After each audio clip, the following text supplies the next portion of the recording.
人數都夠啦。We formed a quorum, so let's continue with our questioning.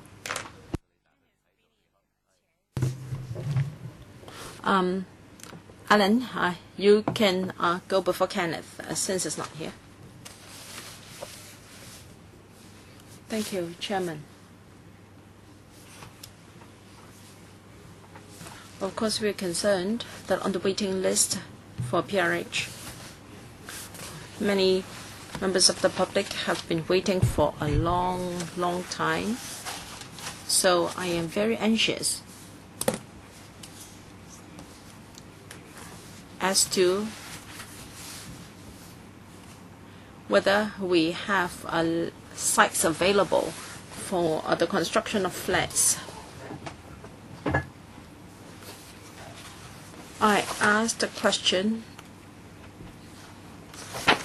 in relation to the appendices relevant to Chapter 2 or Part 2.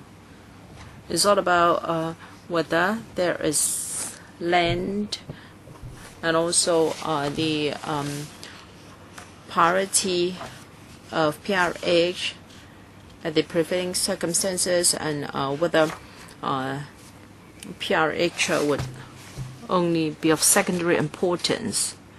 So before we draft our report, can the administration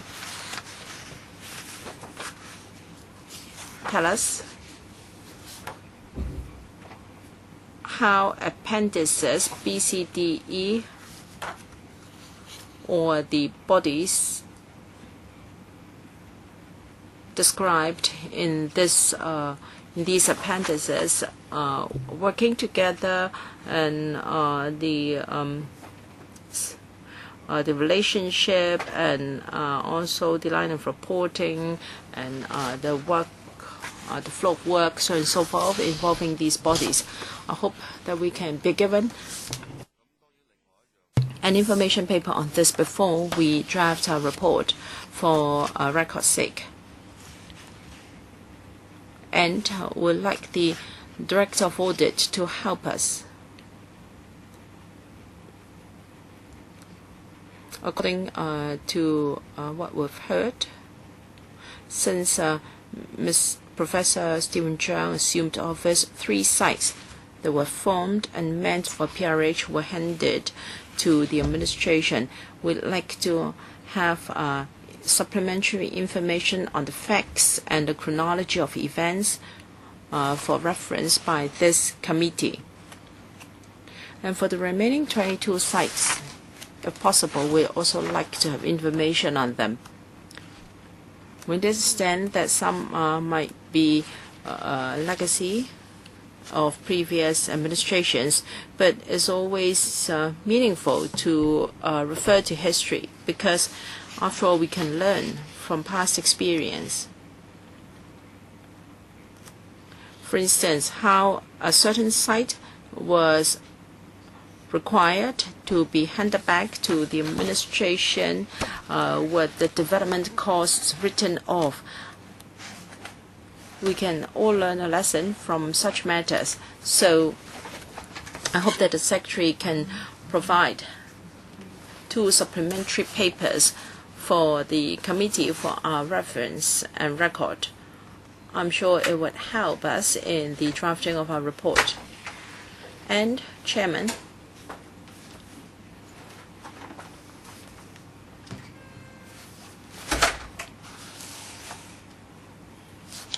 I'd like to refer to para 2.11 of the report.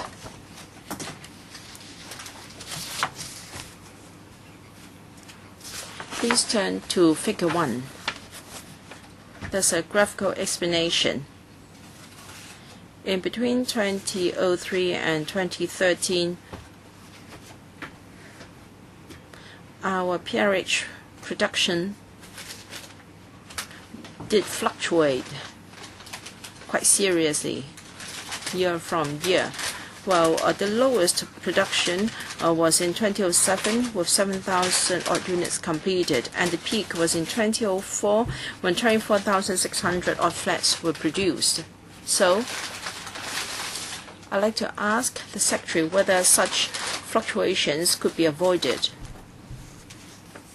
Can we maintain the production rate at a relatively stable level? Secretary, from the perspective of peerage production, serious fluctuations are indeed undesirable in terms of planning, manpower planning and resources. But perhaps I can ask the Deputy Director to elaborate on the reasons. Ada, yes, we do understand there's demand in the society, and it also takes time to provide infrastructure before we can come up with a PRH production rate, and we expect it to produce 75,000 within 10 years. Sometimes it was lower and sometimes lower, and there might be a different production rate in each quarter. Rolling forward or moving forward, we must ensure that in any 5-year period we can produce 75,000 units. If in a particular year we encountered difficulties leading to a low production rate, there might be we might only be able to catch up later. So instead of 15,000, we may have only 10,000 or 11,000. We want to achieve a steady PRH production rate. This is our target we are moving towards. We will continue to discuss with all relevant bureaus, departments, district councils, and all stakeholders to ensure that we can identify suitable sites all over the territory for PRH development, and we will maximize the land potential and use the quickest method to secure our production targets. Ada, can you use this figure to explain the reasons why in between 2003 and 2013 there was such big fluctuations, and why there was such a big discrepancy between 2004 and 2006? You gave us a rather general reply, but the member asked a very direct question. So can you account for this big fluctuation or discrepancy? I think there was an impact due to the identification of sites. Please don't be so general. We have asked a very direct question, and please go and find out the reason for this. Why is it that before 2004 you had so many sites available for you to achieve that production rate, and in 2006-07 was it because you didn't have land, or so that the rate was so low? Please account for this figure. Yes, I can go back and sort out the information. In 2007, there was replanning of the Kai Tak development areas. So flats planned to be completed within this year had to be deferred. So I think we were able to explain the fluctuations for the years. Thank you. Alan. Thank you for your follow-up. I think it is necessary because we should have the reasons clearly documented in our record. And may I submit to the Deputy Director and see if she agrees with me. If the administration really is consistent, and if it has a PRH policy or subsidized housing policy, instead of asking HA to hand over formed sites for a land sales program, then this fluctuation in production can be smoothened out a little bit. Do you agree with me, Deputy Director?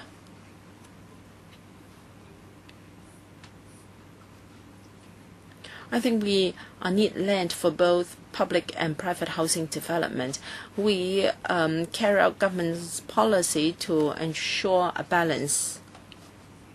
And we have to bear in mind the demand for various social facilities in coming up with the most balanced program.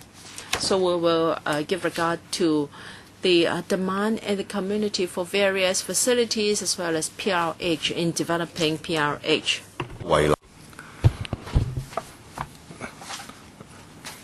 I don't want to harass the officials, so could I ask the secretaries instead? So, Professor Zhang, perhaps you could put your question again. That is, if you want to reduce the volatility, that is, the land supplied for building PRH and its mid-long-term planning, then the less change, the better in managing supply. Let's say you have land but needs to comply with the policy needs. Let's say you don't want to build HOS, but if the planning was more geared towards the mid-long term, and if there was a continuous policy, a PRH policy, then the volatility could be reduced. So I want to ask, would you agree or not agree with my observation? Well, as a secretary, I can provide my observation, but I cannot explain the volatility from previous secretaries' perspective. So, well, it's not ideal to have a lot of volatility, and Ada had touched upon this. Of course, land supply changes. She mentioned the Kai Tak example, and another reason is that we have set aside some time for planning, but the execution, we might have to amend the plans because of the grassroots opinions. So, in my term as a secretary, we have focused on housing supply, and it's very clear there is a large need for PRH given the market conditions. So,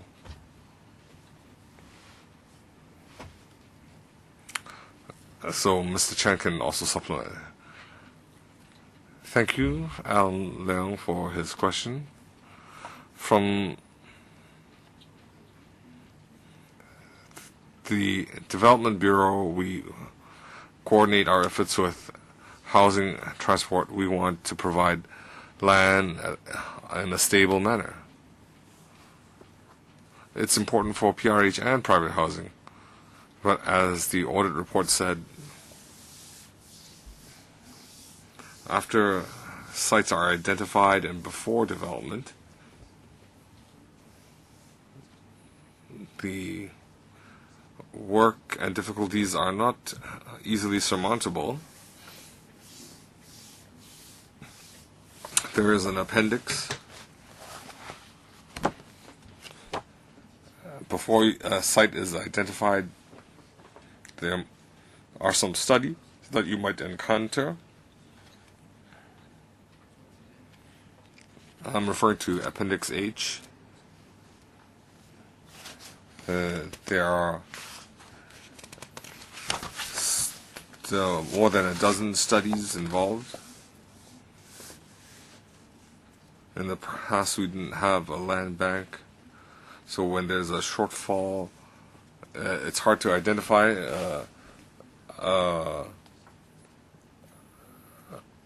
It's hard to identify a replacement.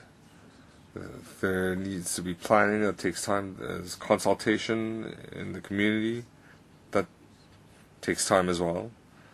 And in different cases, we've encountered different difficulties. Sometimes there have been large amendments in the planning, and at specific sites there are also a lot of engineering. There are also a lot of engineering works that need to be carried out. Now, regarding the 24 sites that were handed back to government, just now Professor Chung said he would provide a detailed document for the PAC.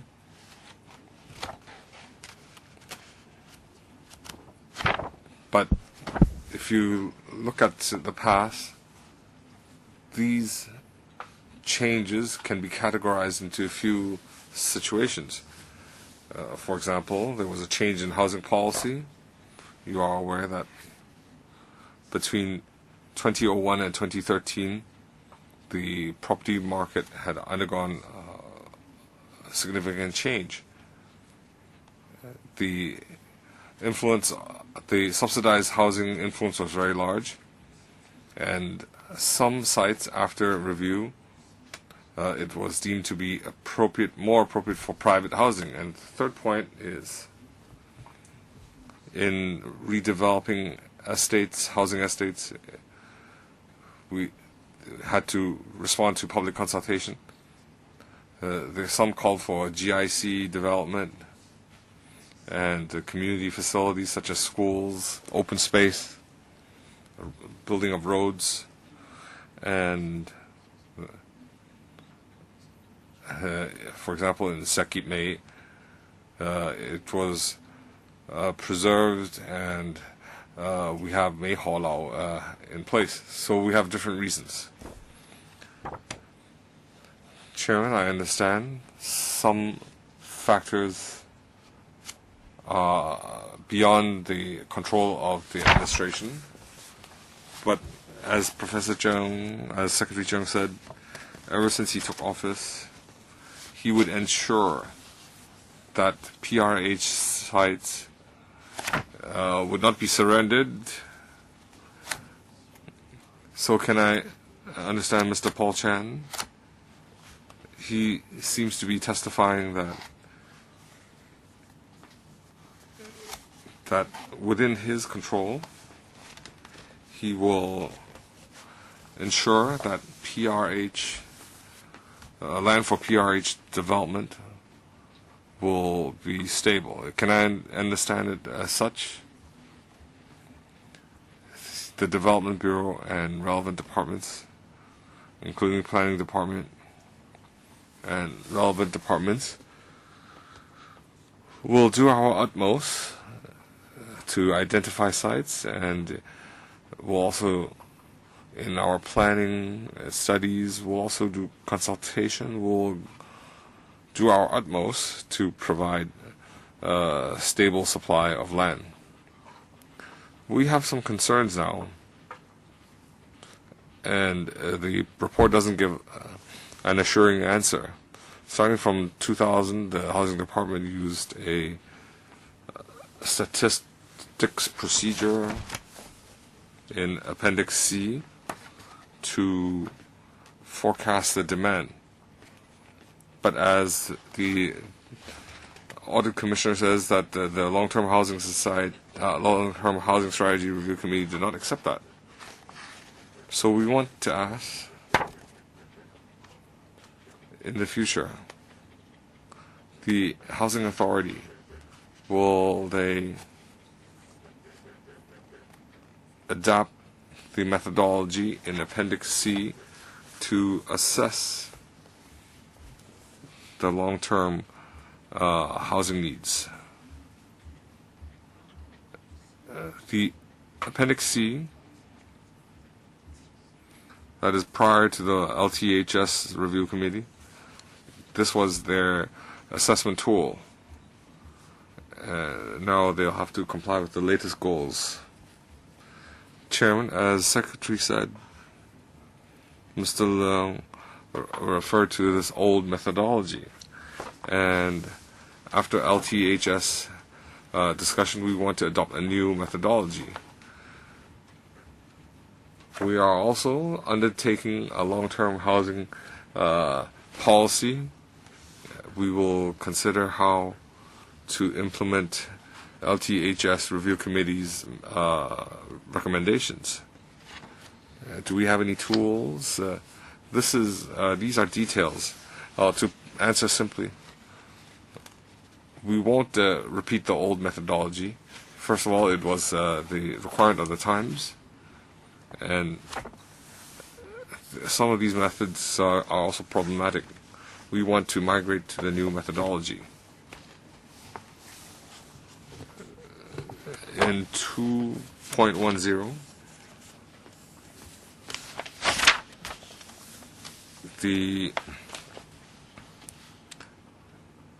Audit Commission has summarized the LTHS Steering Committee criteria. Net increase in number of households, those who will be displaced by redevelopment, and those who are inadequately housed. So, Mr. Stanley Ying, do you think that the Housing Authority will refine their methodology along these lines and forsake the old methodology in Appendix C? The actual implementation might be even more complex. The LTHS looked at criteria ABC, and it's similar to the Housing Department criteria, so we don't have much difference, but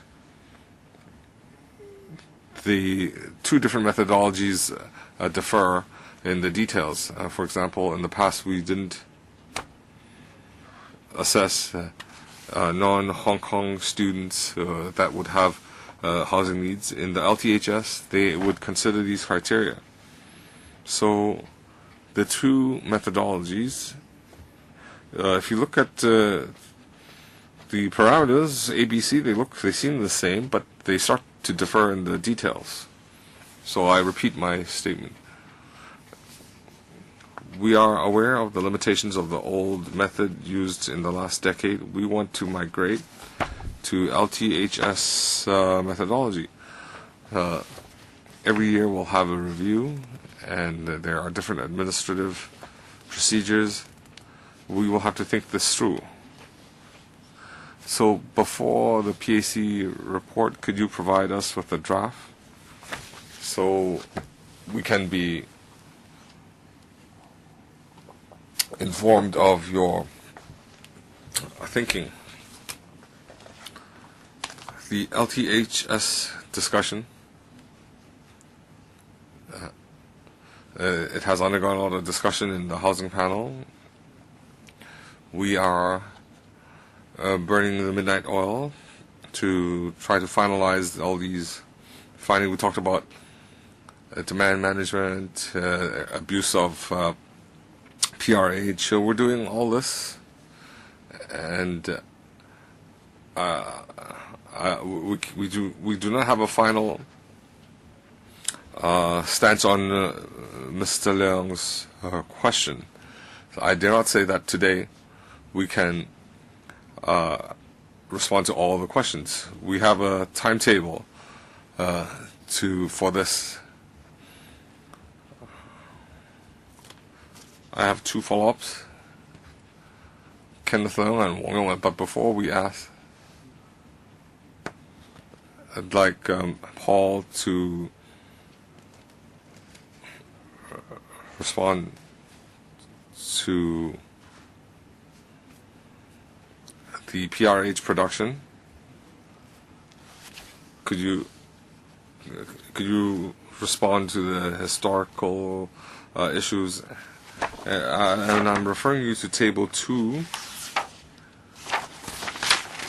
You see that in the PRH waiting list, every year it's very stable. And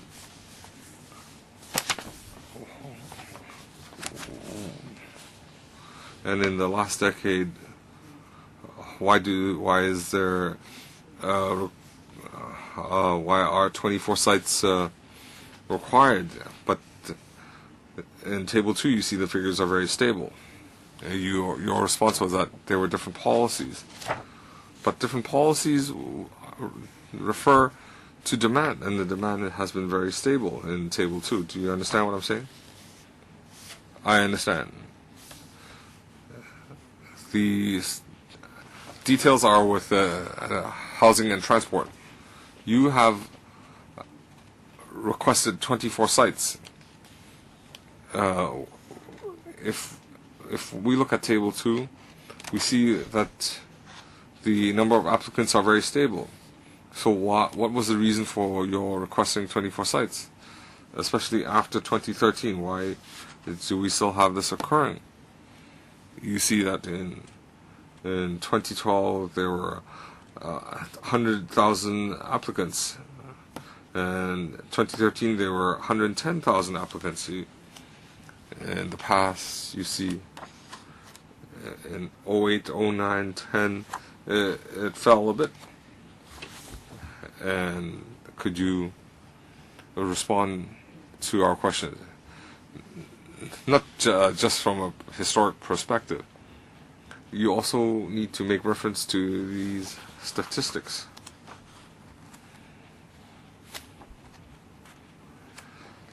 Just now, I was asking about Table 3, and I asked Ada Fong about the construction levels.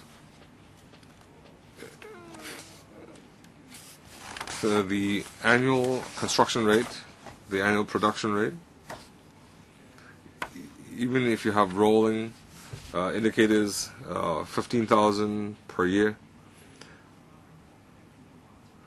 Why was there a big drop from 0405, 24,000 to 7,000 units in 0607? Well, is there any effect on construction costs? Let's say in 0607 there were only 7,000 units. 0708 there were 13,000 units. So, given the shortage of labor, is there any effect on costs? So, would you consider having production levels at a more stable level? Of course, you're saying this is a historic problem. You were fiscally not able to build as many, but this volatility, does it affect your construction costs, your costs?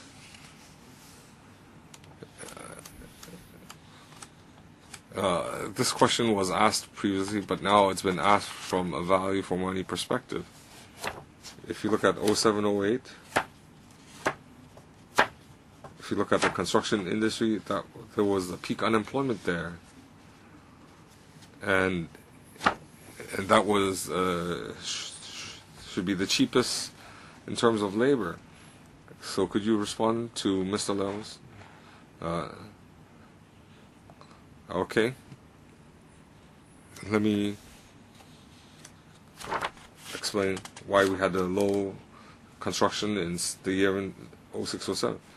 Well, the Kai Tak area had to go through planning again, so the units for that year had to be postponed after the planning exercise. Even though there was piling works, that explained the shortfall in that year. So we want to have stable PRH production, but construction costs are not correlated to the number of units we want to produce. We need about 1 year to finish the site formation and 2.5 years for the superstructure. So in all, it takes 3.5 years from starting to the end of construction. There might be site formation work in between. We also need to examine the rock bed. So regarding construction costs, it is affected by building materials, the worker salaries, and also foreign exchange, because a lot of our materials come from mainland. We also have to look at local infrastructure, private building, and the surrounding areas such as Macau and the mainland. So because that would affect our volatility. So can you use construction index for those years to answer the question? Yes. Because we want to look at the value for money approach. I think that is the direction of the question. Well, it takes time. We do not just look at the index level. That is not how we operate. But we will continue to monitor the indexes, the fluctuations in putting forth the budget. So 2.5 years for the foundation and the superstructure, 3 years. But when we look at value for money,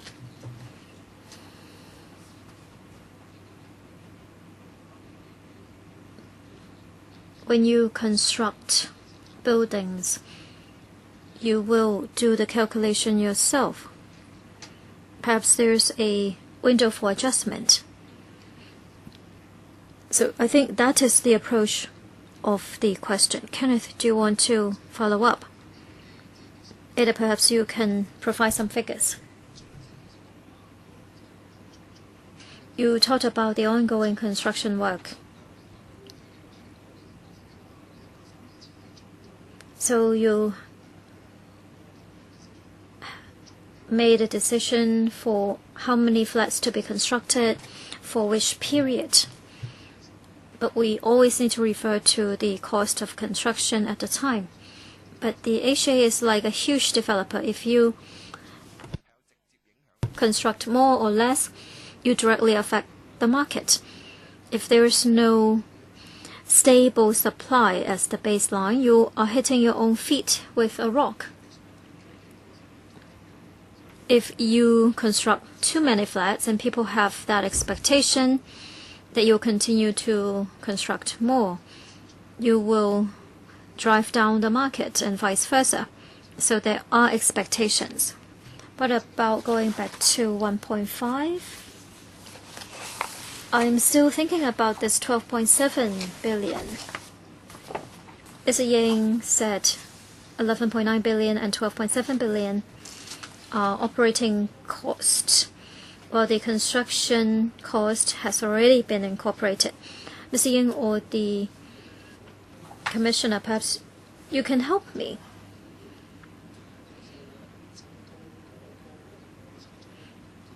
Work in progress until 70 or 80% completed.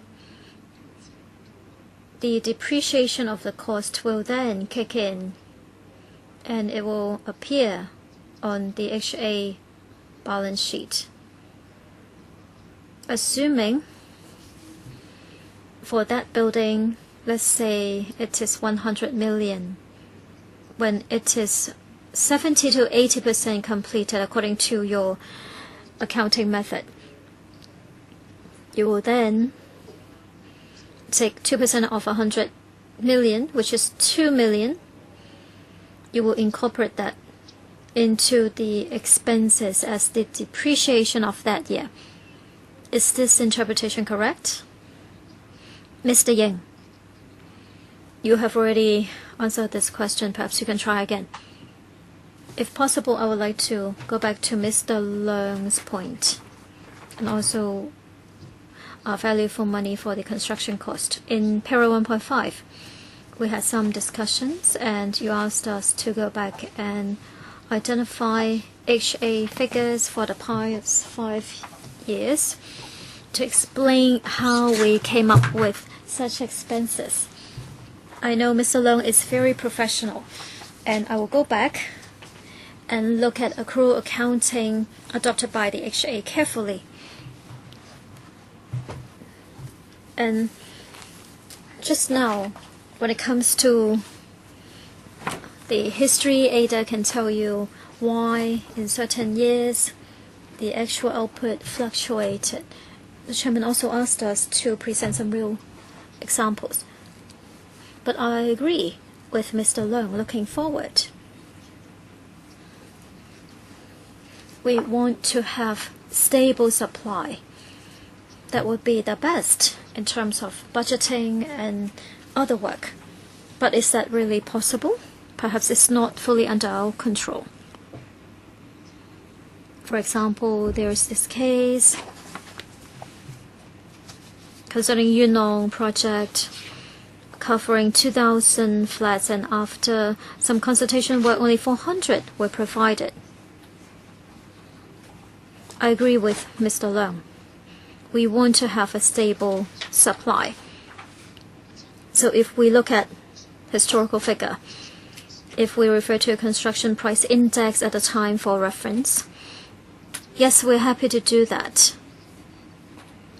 But when we construct public housing, we don't just look at construction cost as the single consideration.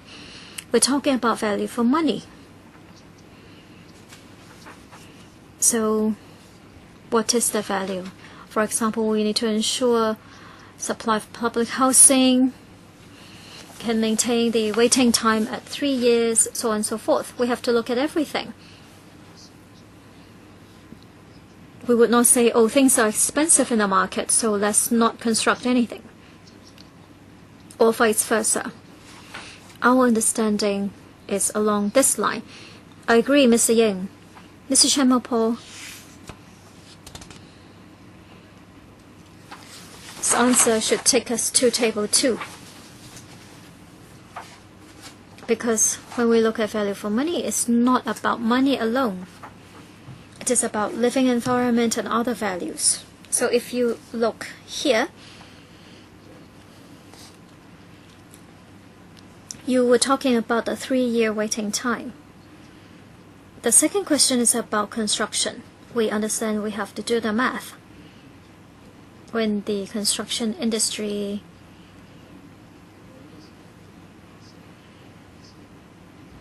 we look at the situation of the construction industry. Sometimes they are overworked, sometimes they are underemployed.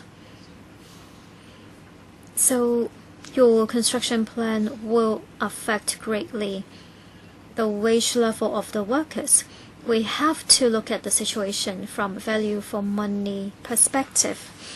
Every penny spent here is 1 penny less spent elsewhere. One more question, Chairman.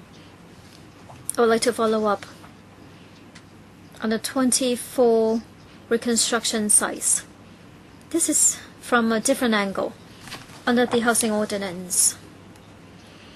As I've heard from the Secretary or other colleagues,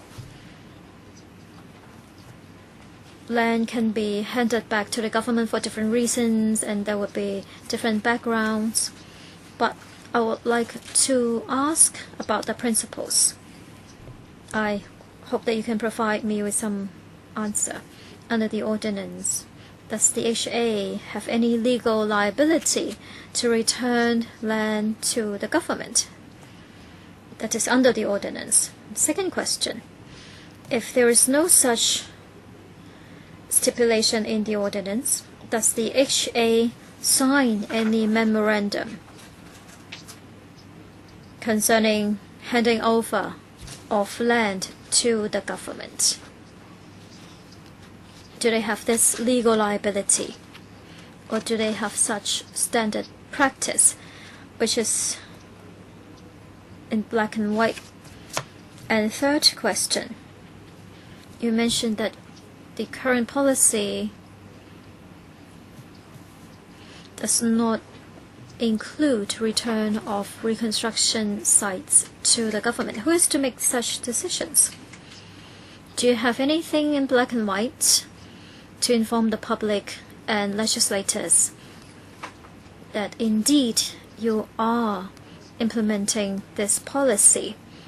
We all know that sometimes the government will say, if we don't mention this policy for a certain period of time, it means that we don't have the policy anymore.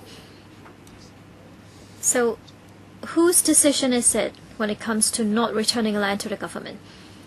Professor Zhang, perhaps you can tell us what you cannot represent the last term of administration to answer our questions. But what about the 3 pieces of land identified for 2013? We're talking about the housing ordinance. Whether there are provisions in the housing ordinance concerning such arrangements, and whether memorandums have been signed between the HA and the government. I don't have the information with me today, but I suppose that sites dedicated for PRH construction will have to go through legal arrangements or the signing of memorandum with consent from both parties. At the time, for whatever reason, other arrangements have been conducted. Perhaps there would be different justifications. The 3 sites returned to the government in 2013. That's the date of return. But when the decision was made before 2013, we have to track down the entire process. So I became the secretary in 2013. How come the decisions were not reverted?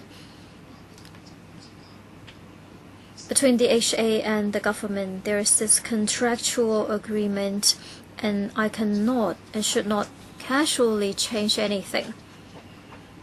I'm the current secretary, and I have made it public that PRH sites will not be returned to the government for other purposes. This is something I have announced at today's meeting and also other occasions. So I stand by what I undertake. But you cannot stand by. You already returned 3. Well, that was decided before I took this position. I have to trace the history. Yes, because the handing over of the land was done by you. Alright, I'll give you the time. Any other follow-ups? No? So let's adjourn the meeting today until 4:30 on the 12th. We will welcome you back. Thank you very much. We will talk about Chapter 7 at 2 p.m.